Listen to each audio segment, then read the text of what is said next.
Assalamualaikum. Walaikum salam. All right. So, I don't hear anything actually. That besides you, of course. Huh. We might be good. All right. So Might be I surprised. guess I guess we should just get started then. Can Um, you adjust this real quick? yeah. Um, I didn't think that would work. But this is gonna be tripping. Yay! All At right. least I know it works now. Yay! Okay. So, I guess we should go ahead and introduce our series, what this is, what we're talking about today. Yes. So before we start, I'm gonna pin this comment. Okay. When they come, they know what we're talking about. So no doubt. Was this a discussion? Yes, I guess it's a discussion and it's also an intro into further discussions that we want to bring to everybody. Because I guess I can open up and start with it. Uh, Sister Nora and I, we have had a lot of conversations, privately about mental health and everything. And if you follow Sister Nora, if you're following her page, she shares a lot about her mental health journey. I share some things on mental health on my page. And in our discussions, we came together and we thought that it might be really important to have a space, a forum to discuss mental health, especially in this day and age. Sister Nora, do you want to go into more about that, or do you want me to keep going? You can keep going. I'm trying to think of a caption. I think I'm overdoing this. Intro to No Doubt. Yes. Um, okay. So basically, the reason, so when I'm talking about is each of us have both of us have very different experiences and backgrounds. But one of the things that kind of brought everything together is the idea that we've seen a lot of mental health discussions, but also more importantly, like how mental health is addressed in our society and how a lot of times it's not really addressed or addressed well. And like, for example, for myself, I went to college, I graduated from a university, and I found that a lot about myself, I've had like a lot of things about my own mental health began surfacing while I was there. And I'll go more into that later. But another thing that I found is that college really isn't a space for you to really breathe and be able to work through things on with your mental health. Of course, it's wonderful for academics, it's wonderful for networking, but honestly, in terms of coping with the high stress of college, the expectations of college, on top of the fact that a lot of times this is the first time a lot of us have been by ourselves. And so there's a lot of things that might have even been underlying that we might have been experiencing in our household that now it's blown up in our faces while we're in college, but we don't really have this moment to breathe and address all of this. I mean, that between having a lot of anxiety, a lot of us turning to partying, alcohol, even unhealthy relationships, other things to find coping mechanisms, and not realizing that a lot of it really has to do with the fact that we didn't have the space to address our mental health. And that's something that I found going to college and even a lot of people our age. But Sister Nora, do you have any like additional thoughts about what we see going on in spaces in regard to mental health? Yeah. I am learning because I'm only 22, but I am learning that this whole processing everything that we have been through, um, from like birth to like early mid 20s is like a universal thing. Mm. So there are plenty of 22, 23, 24, 25, 26 year olds going through this process of, because we spent our entire lives going to school, being children, not thinking about anything really. And then once we are adults, once we are allowed that time to slow down, which for some people it's not until they graduate college because from childhood to college you're Right. constantly at school, constantly doing something. And it's Right. not until you get around 22, 23, whenever you're done with school, whenever you have the time to slow down, where you realize that, wow, I've never processed any of this information. I've never processed anything that I've been through.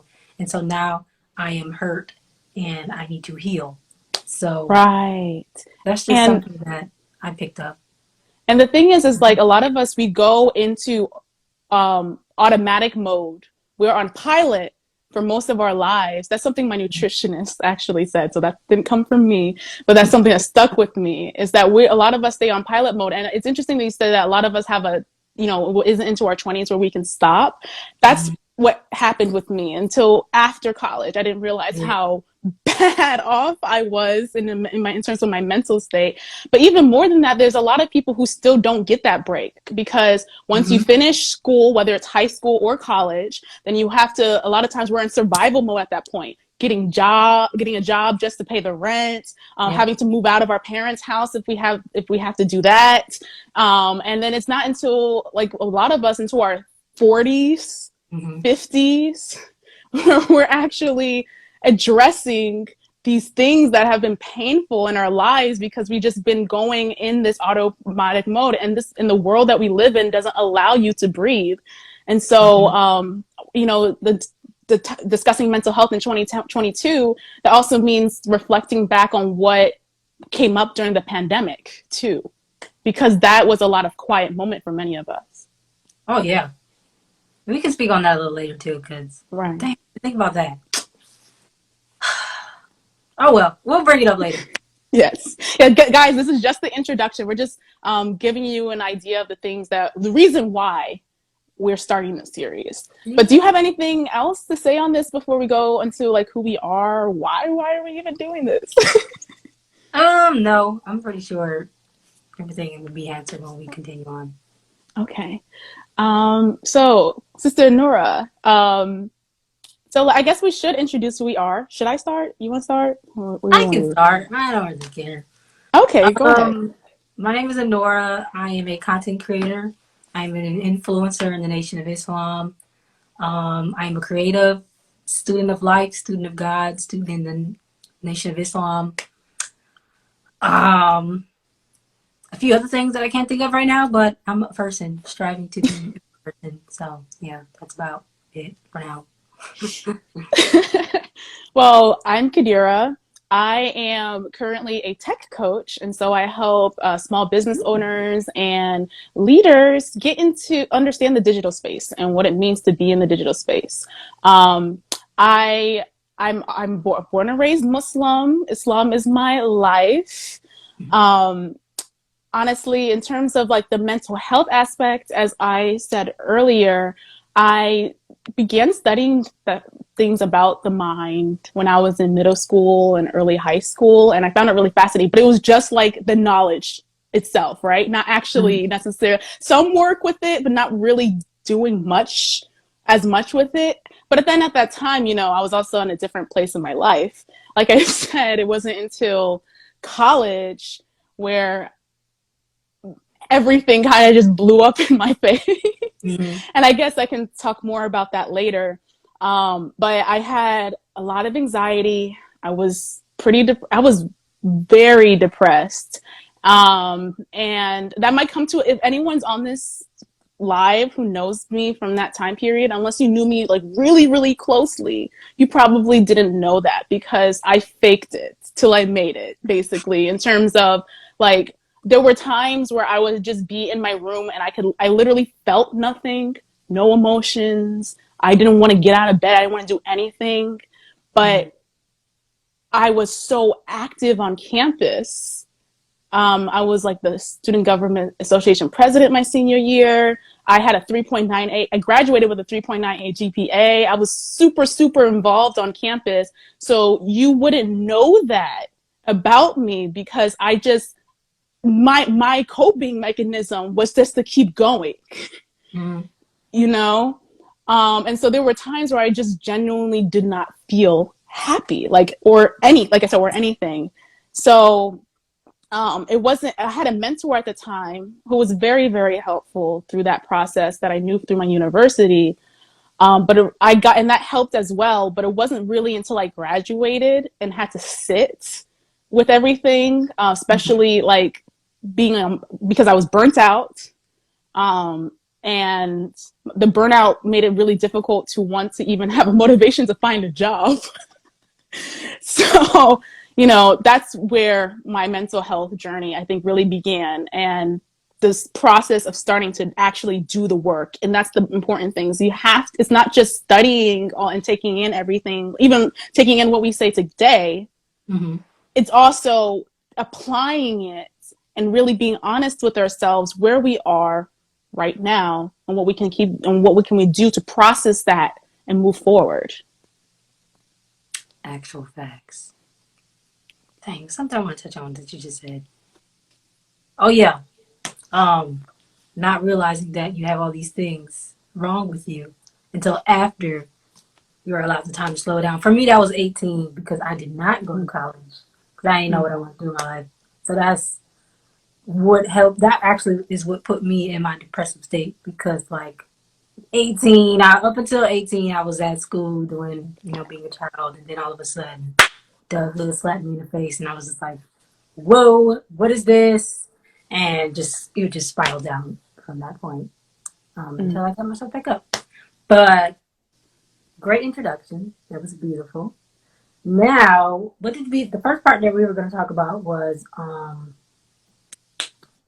what we see going on in the world, social media, the nation, um, TVs and movies. Even though we kind of already touched on that a little bit, did you want to touch on that a little bit more? Like No, where I you guess see? you, I kind of touched on it already with the college, but if you want to talk about like, what you've seen on social media, 'cause as the resident social media experts on this call, on this I'm Instagram not an live. expert. I spend too much time on it. That is all. But I mainly where I mainly am is Twitter and TikTok. Like that's where I'm able to pick up on, what the people are saying, what the people are thinking. And a lot of people have like this low um everybody is just mentally, not everyone, but most people are just mentally vibrating on a very low frequency. And it's not even their faults. It's because honestly, they see the world falling apart. Mm, And while the world is falling apart, whether it's the weather, the government, whatever, we're just being told to just act as if it's not falling apart. And mm, so everyone is just like out of it because we're stressed. We see all this going on. We know we're supposed to be in school because we were told we're supposed to be in school. And then some people are just not happy because they are in school for the wrong reasons. And it's just, everyone is just negative, negative, talk about depression mm, and all of that. And it's like so many people that relates to that topic because a lot of the young people around my age are going through the exact same things. mm, Um, that's why sometimes I have to be cautious of what I watched on Twitter because there's so many people that talk about negative things and you can pick up on that stuff easily. And then on TikTok, a lot of the negative, sad content is some of the content that gets like the most likes and views. So right, yeah, that's kind of what I picked up from social media so far. right. Uh, but even what did I write down? I don't know if anybody's familiar with the show Euphoria, but that show, I've only watched the first episode in like maybe 15 minutes of the second episode of the first season, just to see what everybody was talking about. I didn't understand the hype. This was like after the show was already done for the season, or whatever. But I watched it and I could not finish watching it because it was just Mm, so low vibrational. It was so depressing mm, watching these supposedly teenagers do all of these things. And even though I know that is a reality for a lot of people, but the fact that that is a reality for a lot of teenagers should be startling and it should be something that mm, should be talked about. because Right. why are teenagers okay with watching other teenagers doing these drugs, having um overdosing, and then or watching someone overdose on a drug and then watching the family watch that incident happen, and then just so much that surrounds that show is wild. And if you have never seen it, please don't watch it because I don't understand the point. But I guess, if you are a youth living in this world now, it is relatable. But that show alone is just, it really just goes to show where, um, I'd say America, where the teenagers are mentally, because the fact that something like that is probably one of the most viewed shows right now Right. is kind of telling. Right. Yeah. Well, the thing is like that's actually something that I looked this up before. It made me think of just how pervasive a lot of the things that we're going through is in America, but also in the world. So, according to the Anxiety and Depression Association of America, and I'm quoting this, anxiety disorders are the most common mental illness in the US, affecting 40 million adults in the United States age 18 or older, which is 18.1% of the population every year. And Mm, according to the WHO, which is the World Health Organization, approximately 280 million people in the world have depression. And the thing is, like, as you were saying, this is a reality for a lot of people. And, we're still in the middle of a pandemic, and that's the facts, right? And, but a lot of us want to return to this normal that existed before, but it's like, exactly this normal, but the normal before wasn't sustainable. It wasn't healthy. It wasn't something that was going to actually help us mm, and across the board. But right now we're talking about mental health. And so to pretend, even us trying to pretend almost like the pandemic isn't here, I feel like is almost a sign of us trying to bury what the pandemic was bringing up. And it's hard, and I'm not saying it's easy to deal with that stuff, but we have to address it and confront it at some point, or else we're going to use something in its place, some kind of trauma response, coping mechanism to try to heal from that, but it's not going to actually get to the root of it, because a lot of times those things either make it actually worse, like mm, drugs or alcohol, or they are just going to be temporary solutions and never deal with the root of the issue. mm. Yeah. America's going down, man, because just keep burying stuff. And when you just brought that up, that really just made me think of that. Like, we really just want to pretend like we have not been in this pandemic for 2 years. We want to pretend that people are not dying every day from this virus. Um, just like people want to pretend slavery never happened. People want to Right. pretend every negative thing that this stupid country has ever done did not happen. So, yeah, it's just, we are a ticking bomb. And the people, I see it specifically with the youth. They're kind of like, I'm over it. Y'all not gonna stress me out. We are really taking our mental health into, like, we are really prioritizing that.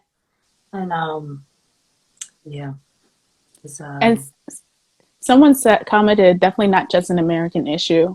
And mm, that's true. This is, we this is like a global issue of yeah. pretending things aren't happening that have happened, whether it's the past, social issues, economic issues, and again going back to mental health. And the thing is, a lot of that stuff, those things that we pretend doesn't exist, tie right back into our mental health, whether like it causes it or it's an effect of it.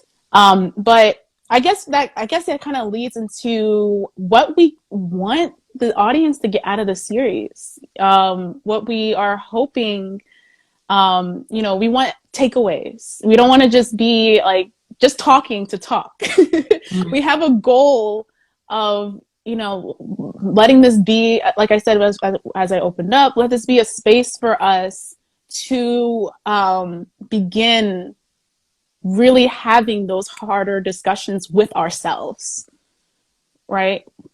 Mhm. So, um, When um, we get into that, can I share my story? Even though oh yes, you yes, yes, yes. I thought I wasn't sure if you were. I was like, oh, okay. I guess you'll go into more another time. No, go, go, go, go, go. no, did I go? I don't You know, remember. you just like touched the surface, but you didn't go into it. Oh, well, yeah. My story. So like I said earlier, I graduated high school. I was 18, and I didn't want to go to college, so I was kind of floating with my life, trying to figure out what I wanted to do. But that was the time in which all of my friends were gone. I wasn't doing anything but going to. At the time, I had a part-time job, going to work, staying home. Doing what I wanted to do, going to work, staying home, and then that cycle is where things that have happened for the last 18 years that I didn't even sit through and even thought that it, or just process things that I did not process started to come up when I was 18. And this was also around the time that I joined the Nation of Islam. So that kind of pulled some things out too, becoming more prayerful, listening more to certain lectures, and then realizing how these relationships that I've had with these certain people impacted and influenced my life. Um, but after that, for a few months, striving to join the nation, joined the nation at the end of the year, towards the end of the year. And then once I became a part of the nation, I had all of these unrealistic expectations about being in the nation, being an adult, because no one really taught me what it was like to be grown. They was just Mm. like, something happens, They were really just pushing the whole going to college thing. No knowledge or wisdom of anything else other than just going to school. So life really hit me um, after I graduated 2018, 2000, yeah, 2018, 2017, to the point where I actually fell into a depression for a few months in 2018 because I had a bunch of expectations that were not met because I just had a lot of unrealistic views towards life as a teenager. And so, spent that entire year just being in that low state of thinking. And then in 2019, um, I still don't remember. All I can say is God brought me out of that state. And I started to get my life together. I started striving to do what it is that I originally wanted to do because I didn't want to go to school. And then that was actually 2019 was actually the year in which I processed and acknowledged the fact that I Mm. actually was depressed from 2018 because I was realizing that I had a lot of these issues. There was things I was having a hard time focusing on stuff. I was having a hard time being consistent. Just a lot of things that I was striving. Well, I had a lot of hindrances in 2019 when I was trying to get my life together that I pinpointed to them stemming from me being depressed. And so that was a process 2019, um acknowledging again that was what happened, trying to heal myself.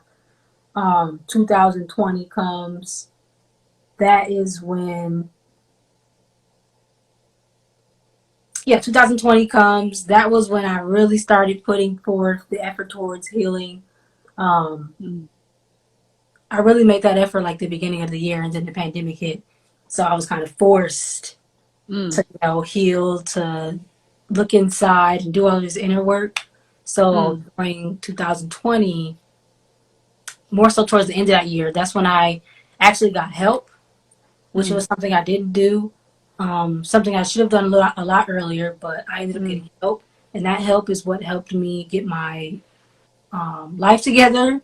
It helped me with structure, helped me with keeping my word to myself. Mm, Um, and then actually getting that help is what helped me not only get a full time job, but helped me mm, get my first apartment, um, mm, build up the courage and the will within myself to purchase my first car the beginning of 2021. So, just like as a recap, 2018 was when I was depressed. 2019 was the acknowledgement of the depression. mm, 2020 was the, in a sense, healing process and me coming into myself. And then 2021 was another year of healing, mm, um, and growing closer to Allah, God. mm, So 2021 was really the year that I established like that really strong relationship with Allah, because mm, I moved into my own apartment, didn't really have anyone else to talk to, so spent a lot of time with Him, and spending a lot of time with Him was spending a lot of time with myself, and so I was able to pull out things, and then having that full time job, being forced to communicate with other people, which was something I didn't have to do, that helped a lot of stuff mm, come out because I spent a lot of time in my own head. So mm. yeah, that's my story, and then here I am now, 2022, striving to help other people get through what they are going through because I can't say I don't even know how I got through what it is that I got through other than the God because it doesn't make any sense to me Right. today. So yeah, that's my journey. Right. That's so beautiful. And the thing is like, spirituality is a very important part of a mental health journey too. Because, when we talk about mental health, and this is something that you were bringing up, like it's a holistic experience. It's not just my mind, but it's my mind in relation to my body. It's my Mm-hmm. mind in relation to my spirit. It's all of it. It's all encompassing.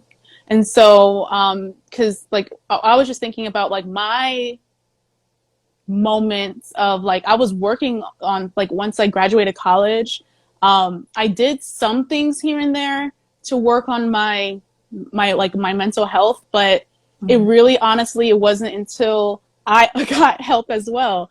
I remember um, this was like a year after graduating, my face was breaking out like crazy all over here.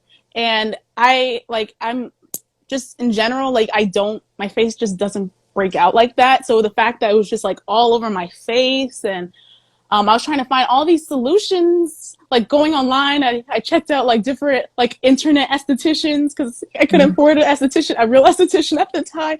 But eventually, I was like, you know what? I don't know what's going on with my body right now. I just walked into a local esthetician's office, which was black owned. It was great. But she was telling me like there was basically an infection that was happening on my face, Mm-hmm. and it had to do with eating too much sugar and having too much dairy. And I thought that was so unusual at the time because I'm like, I'm really not eating much more than I had before. But that was the moment that was actually the light bulb moment because there was someone else, another family member going through a different set of health issues. And they had a similar, diagnosis of what was going on. And I was like, I think it's time that I find someone who can help me find out what's going on with my body. Um, and so I thought about the people that I knew, that I trusted, that were professionals in their field. And I contacted someone I had actually just re got in contact with them within the past couple months. We hadn't talked in like 4 years, 3 or 4 years. And she eventually became my nutritionist. But my nutritionist works through her philosophy is like it's a mind, body, soul experience when you're working with food, in the sense that if you're like, for example, if you are trying to change the way that you eat, then and you're trying to, but the thing is you have to ask where your mind is at. Why are you pulling, like if you want to eat chips in this specific moment, why are you pulling for the chips? Is it something mentally happening? Like are you is it a comfort? Why is it comfort? Why is this a comfort? And so it's almost like you have to dig through your emotions. Like that's kind of where it started, talking about like the emotions that are going through my head and Mm-hmm. seeing like when, when it comes up, what things trigger it, and it became a holistic experience. And that's really, I think, where I started doing more of the real work. Mm-hmm. But I say all that to say, to echo what you were talking about in terms of, going to Allah God, and the importance of having the holistic experience. That doesn't necessarily mean you have to be Muslim, but you have to have some kind of you don't even have to necessarily even have a religion in that sense, because you just have to have that spiritual connection, Mm-hmm. because that's going to be essential to your mental health journey. And also you have to have be in tune with your body and where it's at too. Yes, ma'am. And please don't be ashamed to get help. Don't don't wait until it's too late and you're like on your last straw because you had all these opportunities to get help and you just no, I'll do it myself. I can do it myself. Why would I pay somebody to do it? No, no. I spent 4 years. Well, what was my breaking point? My breaking point was me realizing that I've spent all this time doing this by myself, and clearly I am not where I want to be. So clearly I need outside help because I don't know what I'm doing. I mean, I know what I'm doing, but um, I know what I'm doing, but no, I don't know what I'm doing. So for me, dang, what I do? What was that? Yeah. So for me, it was just like, hey, you're not where you want to be. What do you got to do to get to where you want to be? If that meant getting a mentor, having someone tell you what you need to do, then that's exactly what you needed to do, and that's exactly what I did. And by the grace of Allah, it was the greatest decision I've ever made in my life, and it made my life. It gave me like 180-degree turn. So Mm. help when you need the help. And hey, forgot what she said before, but we can move on. I'll Okay. remember that topic. So we have like a couple more things before we wind down this discussion. Again, this is just an introduction. Like why should we, who are we? Why is this so important to us?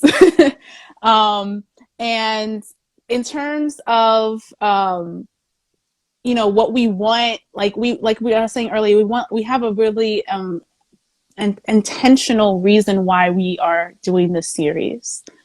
Um, and it really, the thing is like when, I guess I'll mention this part, but when we're able to clear ourselves of certain things like anxiety, fear, trauma, Mm-hmm. doubt, when we are able to clear ourselves of those things, then essentially, then we are able to really be, exist, exist in the present moment, accept ourselves, because that's another thing, is that a lot of us run away from who we are, or the experiences that we went through, when everything, both the negative and the positive, has shaped us and Mm-hmm. has made us into who we are today, which is truly special. And we all have something that we can offer to the world. Yeah. um but the thing is, it's like we have to get through all the muck to get to the root of things, right? So like starting with, like I was like saying, with anxiety, for myself, I that was, like I was saying before, that was something that I lived with pretty heavily, especially even before college. I had that, but it wasn't, I didn't really realize that I was allowing, like when I was allowing things to live in my head for rent free, when I was creating scenarios in my head, like, oh, this person's going to act a certain way if I do this. So I'm going to calculate every single possible way I can address this person to make it the best possible outcome, so that they don't misinterpret what I say, or they don't act a certain way and thinking like that, or like stuck on something I said in the past. Like I misspoke on something that might have been really minor or something, or like, oh, I could have said that thing differently. Oh man. And you're dwelling on it for years later. um, and the thing is like when you like, and with have like when you allow yourself these thoughts to take over your mind, then you really aren't going to find, first of all, the solutions that you're trying to answer aren't not going to really be answered in the way that you expect it to, because life, and this is what I'm coming to like accept, is that life, I can't control everything, and that's okay. And when you come to accept the fact that you can only control yourself and how you respond and what you do, then it's very empowering. And also you begin seeing like some really like the beauty of life being complicated. Um, and so when you have those anxieties and you think of these what ifs, then it really stops you from truly being present and being able to really be that clean vessel, right? To do what you want to do.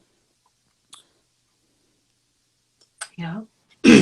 And we were born to do. God does not create anything without an aim or a purpose. And so we all have traumas, doubts, fears because of the world we live in. Like it's ordained. We all have it. But the Mm, thing is, when we remove or we even strive to remove, you don't even have to have everything gone yet because I mean, I don't think that you can have 100% like no anxiety because right. life is we're brand new human beings. Every experience that is new is a new experience. You're gonna be a little anxious about a new experience because you never did it before. So that stuff is normal, but as long as you don't allow it to stop you, that's the problem. The problem is when you Yeah. allow these emotions to stop you. That is Mm, when you cannot fulfill your purpose. You cannot do what the God put you on this earth to do. And mm, it's so freeing to do right. what you were born to do because it's just like I'm existing. This is me. Right. I'm being me. I'm doing what I'm supposed to be doing. But Right. you just spoke on anxiety beautifully, and I just want to speak on overcoming fear and just getting rid of fear because that's something that I've definitely been working on since I graduated high school in 2017. Um, because, well, I'm going to break this up into two parts. A lot of the doubts, fears, and anxieties that we have sometimes can be generational doubts, fears, and anxieties, which is why it is so important and crucial that we work through and overcome these obstacles Mm, because we don't want to pass these things down to our children. mm, Now, let me give you an example. My mother, she always used to say growing up that she was terrified of the clown It. I don't know if anyone's familiar with that movie. I think it came on like the 80s for her. I'm not sure. But she always used to speak about being afraid of that clown. And, you know, in 2017, they decided to make a remake of that movie. And I decided to go see that movie because I thought it was going to be funny. And it was funny. The movie was hilarious. I enjoyed the movie. It was a lot of fun. But I also was not afraid of the movie because it was just a clown. Why would I be afraid of the fake clown? But when I got home that night, and for actually a few days, I kept seeing a clown in the corner of my room, and it literally made me not be able to sleep for like days because I kept seeing this clown that was creepy in the corner of my room. And mm, like, I was like, what is this? Why is this happening? I wasn't even afraid of this movie. And it mm, really bothered me. I sat with that for some time, and I don't know when this was, but I sat and I reflected. I'm like, my mother did say that she used to be scared of mm, it. Maybe her fear of that was given to me because, I was in her womb. I came from her. And that's my theory. Like, I can't think of any other way why I was scared of that or why that was happening to me, but other than, that was her experience. And actually, the more that I am being on my own and reflecting on my childhood, reflecting on my life, I am realizing that because I'm Mm, the oldest of her children, I actually got a lot of her fears and anxieties because I learned that mm, things in my life that I have fear of and anxieties and stuff that didn't even really make sense. So it wasn't until I again did that work and like looking at my mm, mother having these discussions and realizing that wow, this is not my fear. This is not my anxiety. This is yours. You gave this to me because a lot of the things that I used to be afraid of or that I am afraid of, my brothers and sisters weren't afraid of. Like the things didn't affect them. And it really blew my mind that they were just able to do certain mm, things. I was the one mm, stressing over having anxieties and fears and stuff. But I believe that was because I got all of that from my mother. mm, Briefly, for example, my mom terrified of roller coasters that have like huge drops. And so growing up when we'd go to these amusement parks, I was always terrified of those roller coasters too because she was, but my brothers and sisters never had a problem. They'd get on the rides, no issue. But it was me who was always like, nope, not doing it. No, thank you. And it wasn't until I actually overcame my fear. I actually started putting forth the effort of overcoming the fear against those 18. But mm, last year, I took a vacation by myself. I went to Disneyland, and that was another stage of overcoming the fear because I never did anything alone like that, and it was kind of scary. mm, But I really wanted to overcome that fear, so I did that. But again, mm, in Disneyland, there was like this ride that has this huge drop, and I was always scared of it, even though I never rode it before. So I just decided to ride it when I went, and I ended up riding the ride like 3 times because mm, I really do love a ride. I love rides. I love the adrenaline. I love the rush. It excites me. It makes me so happy. But because I had that fear that my mother had that she gave me, I was always conflicted, so I never experienced the rides and stuff until I actually did the work to overcome that fear. So I can say that I am no longer afraid of those rides because I put forth the effort to remove that fear. And I can actually mm, enjoy myself at an amusement park because I don't have anxiety or fear about um, what's gonna happen on this ride because, I'm just like, hey, it's gonna be fun.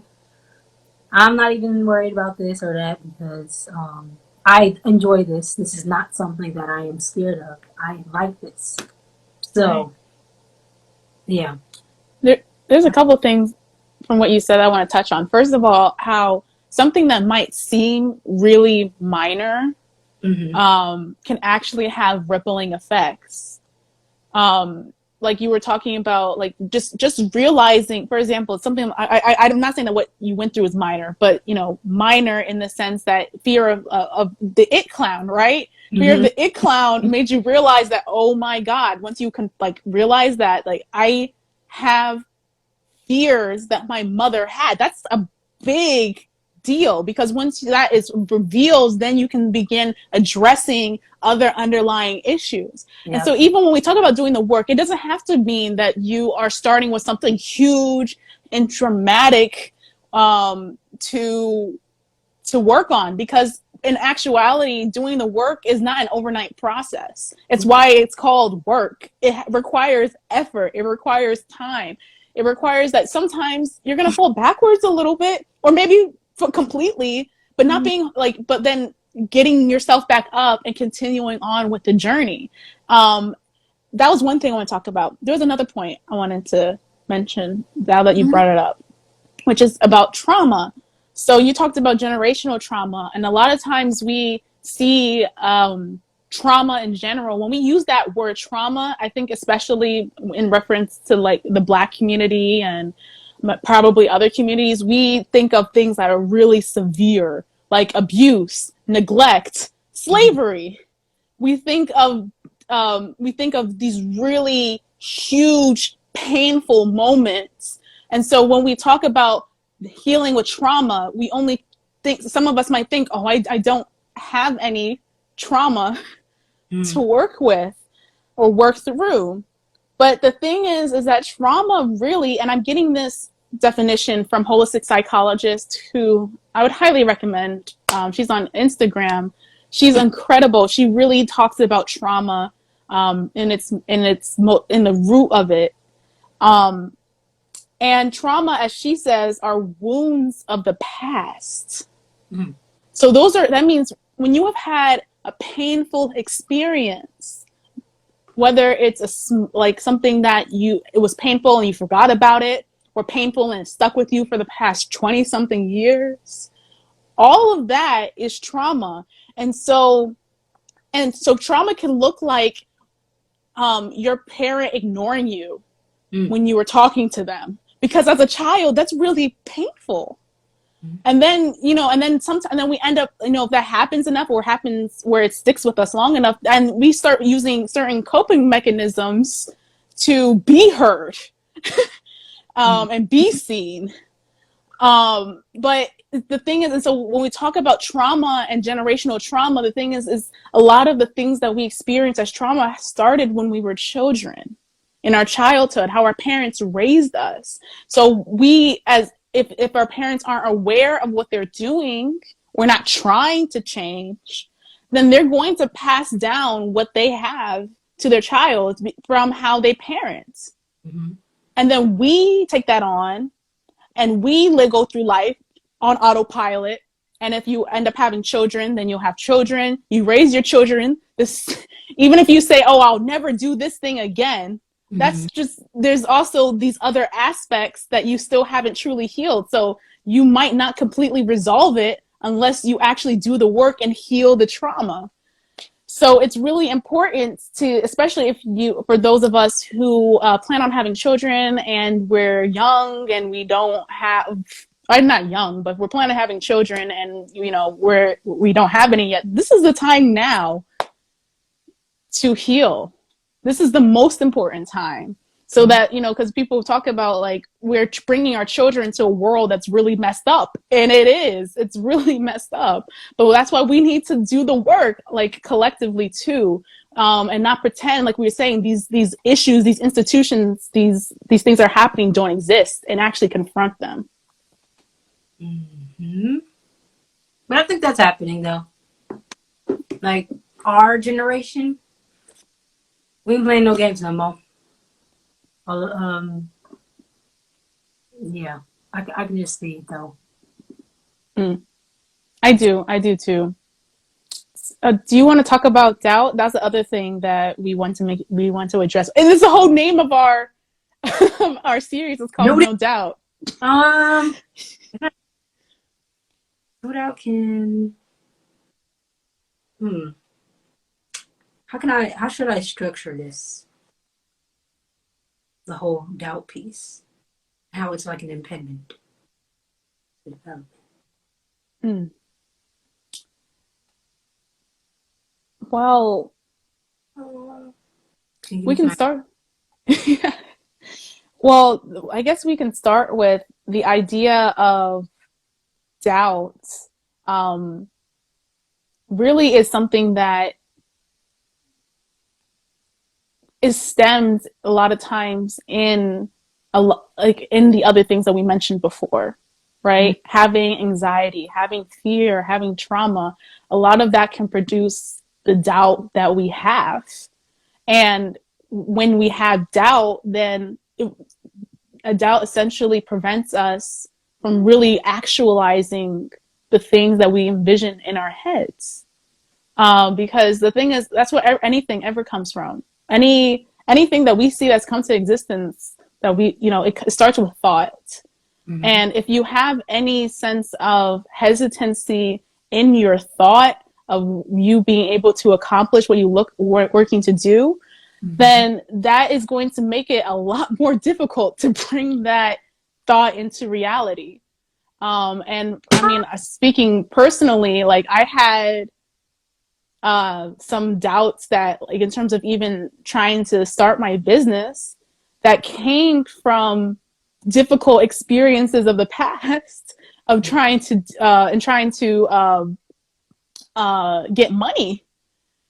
And that those experiences actually became, I didn't realize at the time, but they actually were traumatic for me, where I had like a relationship with myself thinking I can't do it. I Mm-hmm. can't do it because of these things that happened in the past. So it's like once you are able to begin clearing the trauma and healing, really most importantly, when you begin healing, then you can start getting to the root of your doubt and eliminate that.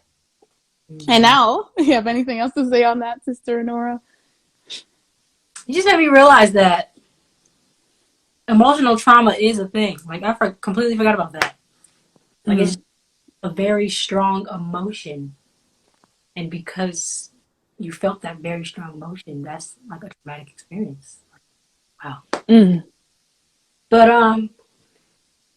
I wrote down a quote, and it says, "Faith is the substance of things hoped for, the evidence of things not seen."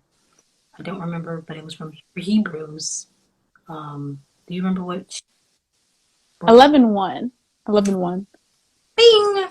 Yeah, but I basically just wanted to touch on the fact that faith is the opposite of doubt, and Mm. when you have a lot of doubt, because I am someone that had a lot of doubt, and I still do have doubts all of the time, but the more I am living, the more I am just striving to not allow that doubt to stop me and Mm. just push out what it is that I am doubting, or just doing the thing that is making me doubtful. Um, Through doing that is how I am able to remove all doubt and just have this very strong level of faith in everything that I do. But going back to the quote that I said, "Faith is the substance of things hoped for, and the things not seen." Actually, you said the quote earlier today that Will Smith said, um, that really stuck with me, Mm. because faith is literally having this idea in your head that you can't prove to anyone that it exists and that no one else sees other than God, and just working and doing these things until it comes to pass. Like that's faith. And you Mm. can't really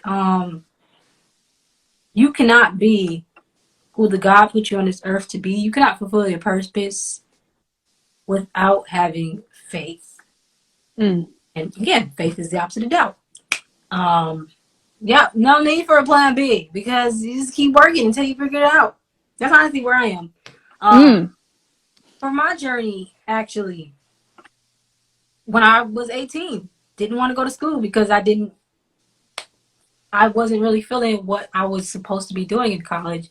So I said, you know what, I'm going to join the nation. I'm going to become an entrepreneur. I'll figure it out along the way. And I didn't have any doubt.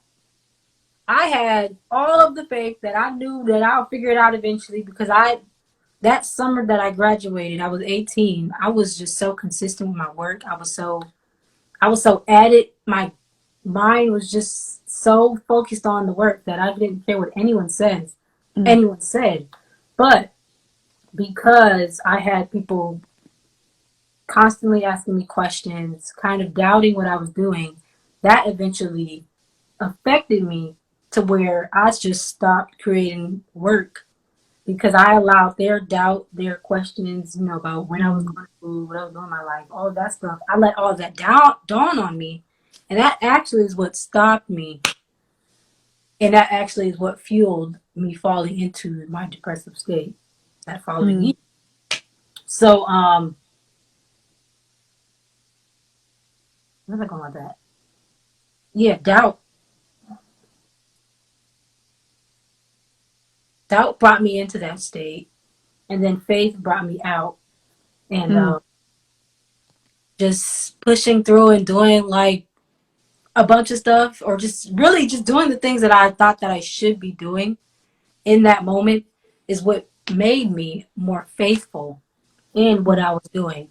Because I was just making videos for 4 years. Or I can talk about me getting the job last year. I was just making Mm. videos for 4 years, didn't really know what I was doing, why I was doing it. I knew I was impacting people. I knew I was helping people.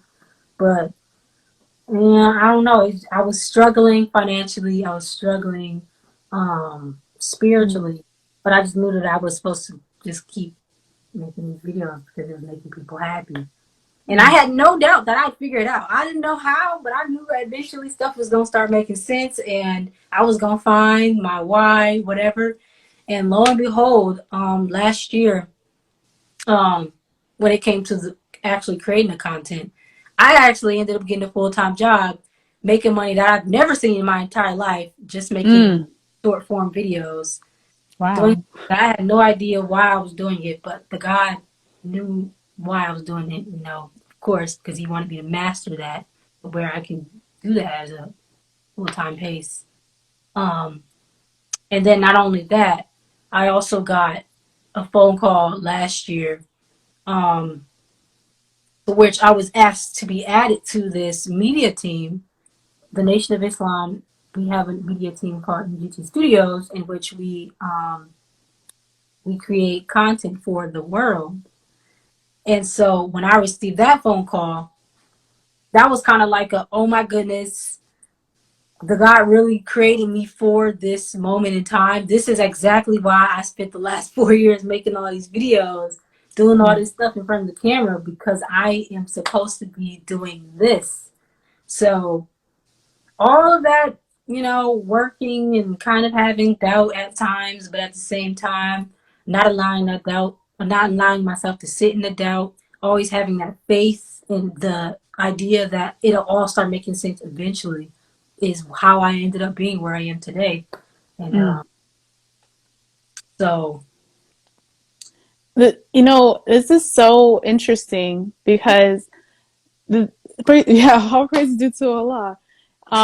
It's the thing is that I think also at the root of dealing with mental health too is really trying to be present, because if you're not present, as in like you were talking about people putting things in our heads, mhm, us thinking too much about things that happened in the past that might have been difficult then, that doesn't mean it's going to happen the same way now.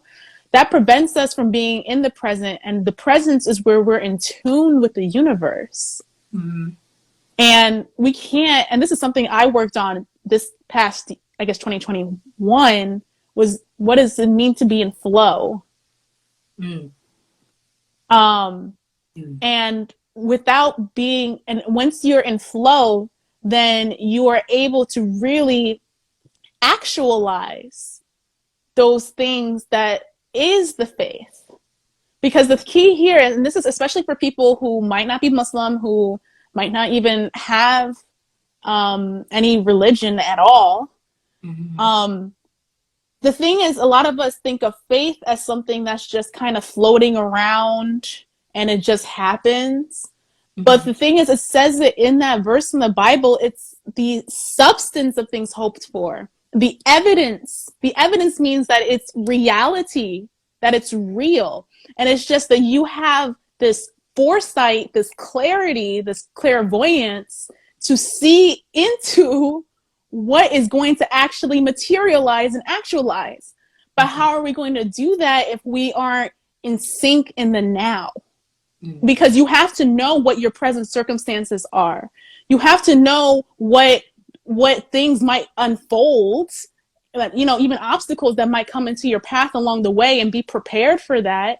But the thing is, it's like, it's not just something that just poof and it doesn't happen. You actually have to work toward the thing that you have faith in. You just can't sit around, and sitting around and being, and if we're sitting around and stuck in our, and because we're depressed or have anxiety or have trauma that's holding us back, then we won't have any way to actualize those things that we envision.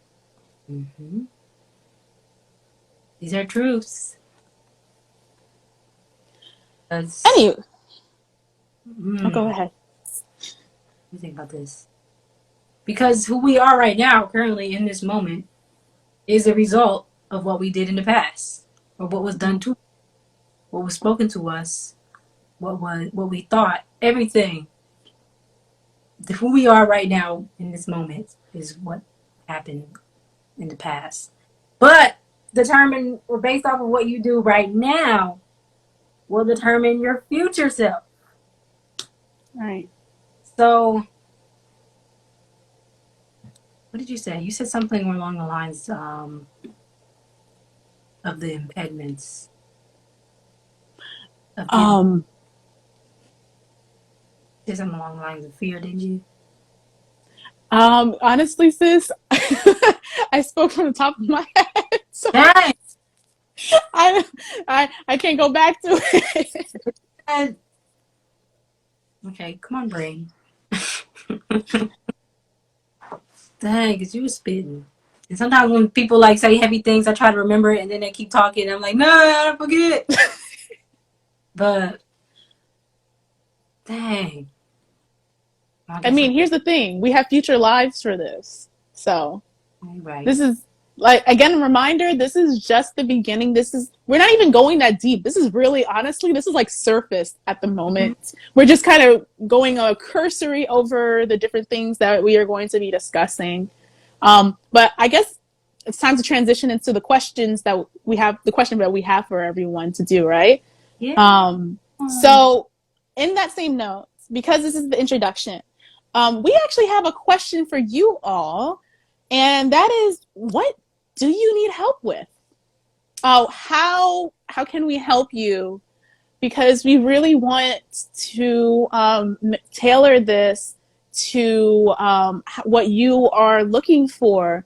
Like I said, there's not, we don't. This is really like a mental, like an open mental health forum. So you don't have to be public. You be anonymous. Just put it in the question card. Ask us the question in the question cards, or if you're watching this later, repost Yeah. it. Put it, you can DM us, I guess, or put it in the comments if you, depending if you want to remain anonymous or not with the topics you want to discuss. But yeah, we want to know what specific topics do you want us to dive more deeply into.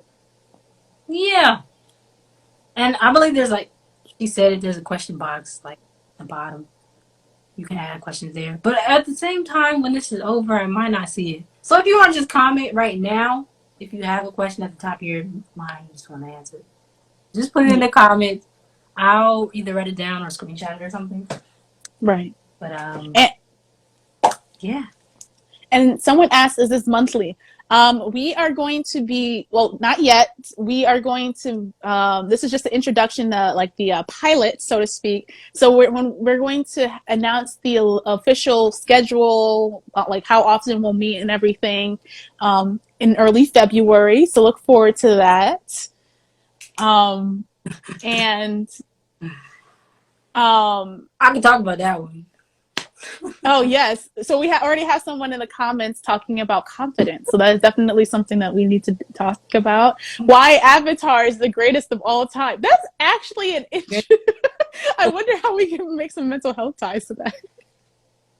Yeah, putting too much work on 12-year-olds, having them save the world is a group effort. Right? They gonna work. Okay. Um but anyway, we as we close, we had some things that we wanted you all to do as homework for next time. um as we things that we kind of alluded to as we were talking about before, but to say it plainly, the most important thing to begin doing the work is to be honest with yourself, like 100%, totally unfiltered with your thoughts, with yourself, and acknowledging where you are right now without judgment. Now, the without judgment will come over time. That's more difficult to work on because that is its own thing. That's the goal. But really, to be honest with ourselves in this moment of time is really important. Um, so, who should we go back and forth with the questions, or I don't even. I thought I wrote them down. I didn't even write them down. okay? I How about this? moved. Are you able to type it as I read the question in the chat? Is that too will be Oh, too much of her? sure. Okay. So the first question, be ready to write this down for next time. So work between now and early February, basically. Where is my mind right now at this moment? Is it somewhere in the past, the present, the future? The next question. Oh, do you want me to wait for you? Yeah. Okay. The next question is, how do I feel about the state of my life right now? Am I genuinely happy with it?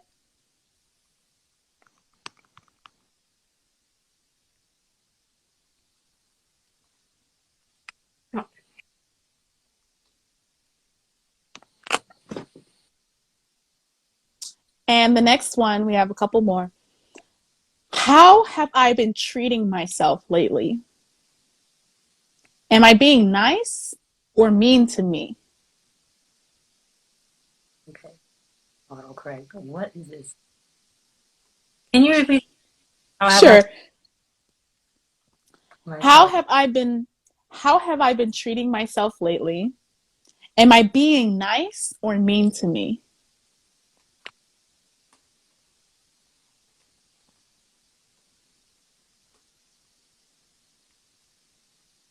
Yay.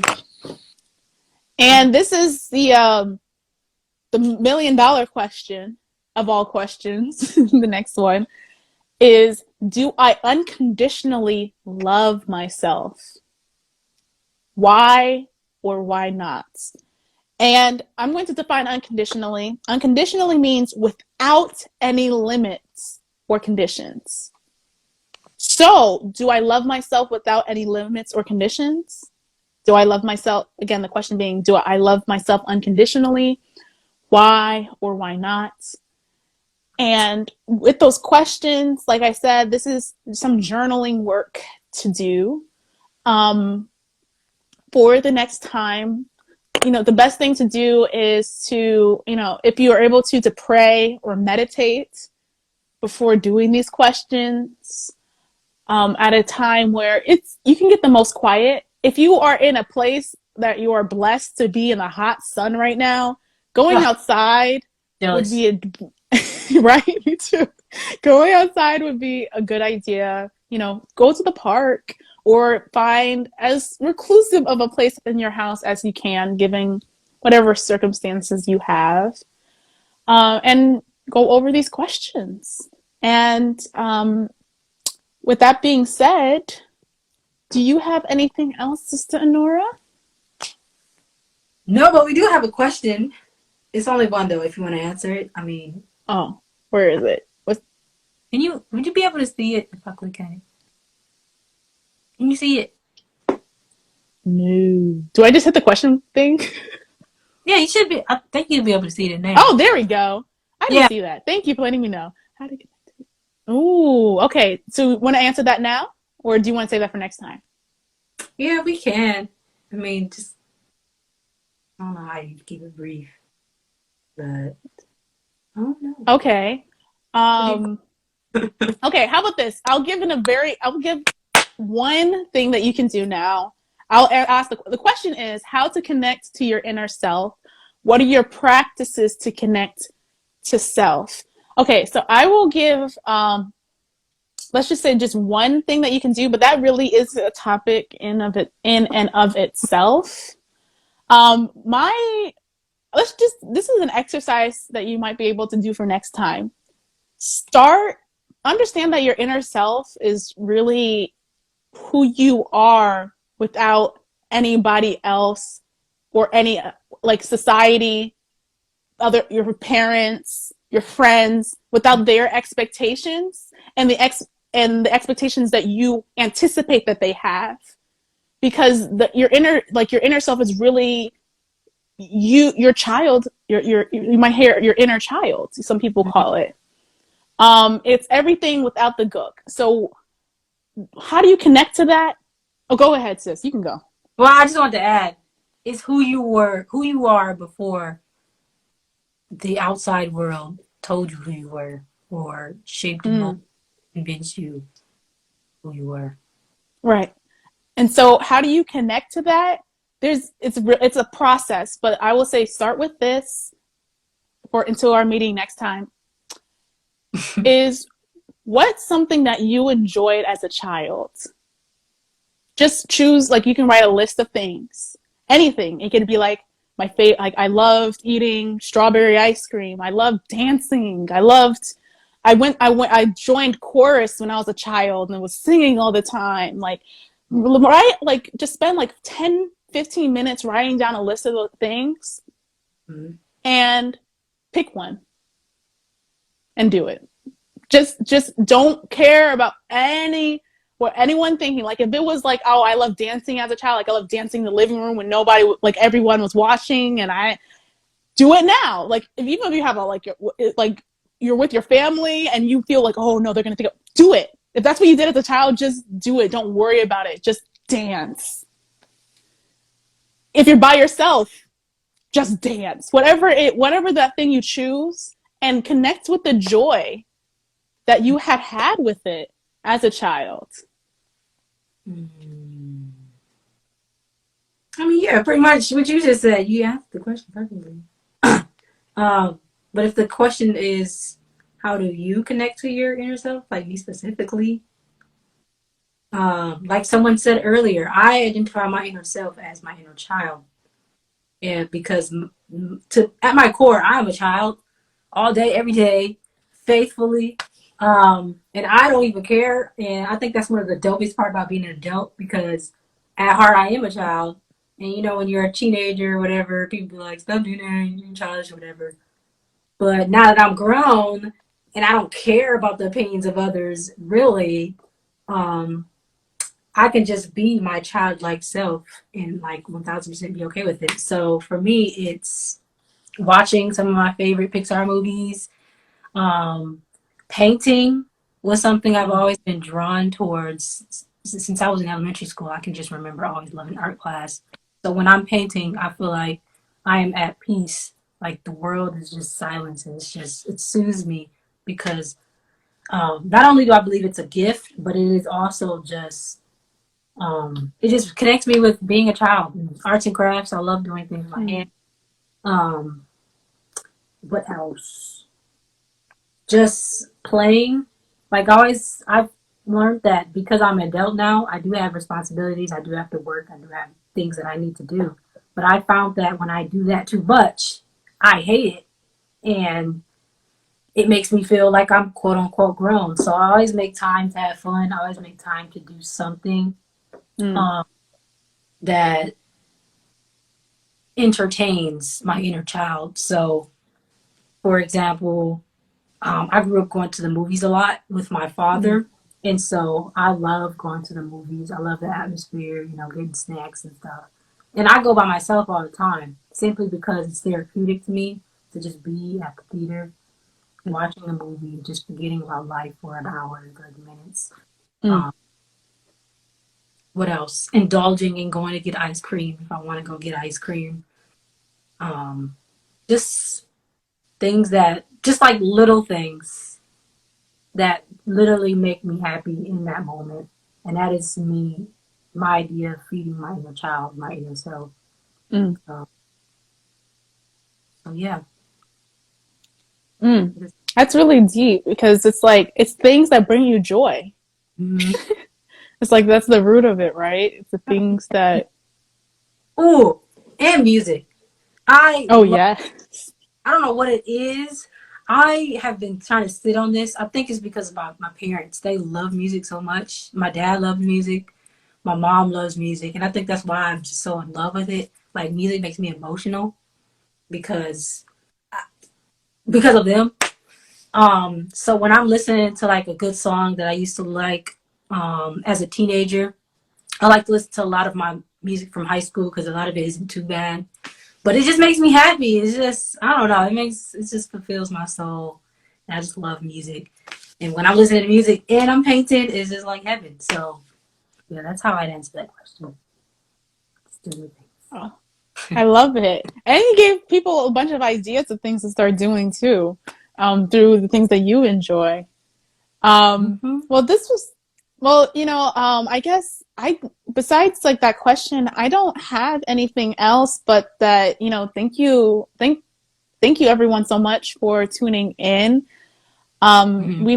We really look forward to having this time and this space with you. Let people know about it, especially when we start, when we announce the official times that we'll be doing it.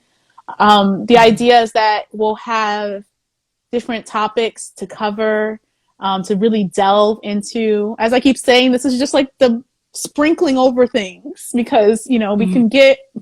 we want to get deeper with it. Um, I don't have anything else to say, unless you have any other closing things. I can say that I know this is like the introductory or whatever, but I know that someone might have gotten something from this, and we pray that someone took something away. But remember to always take baby steps with everything. Mm-hmm. You're not gonna get everything overnight. It's like impossible. There's gonna be good days. There's gonna be bad days. There's gonna be days where you feel as if you have made progress, and then there's gonna be days you feel like you regress by like a month. And that's okay. It is normal. We are human beings, and as long as you continue striving to acknowledge these things in your life, as long as you continue striving, recalling the things that have happened to you, as long as you continue making an effort to heal, whatever that looks like for you, where you are in your life, that's all that matters. So, baby steps. That is one thing that I like to stick with, and that is one thing that I strive to carry with me with everything that I do because I get overwhelmed and I think I have to get everything done right here, right now.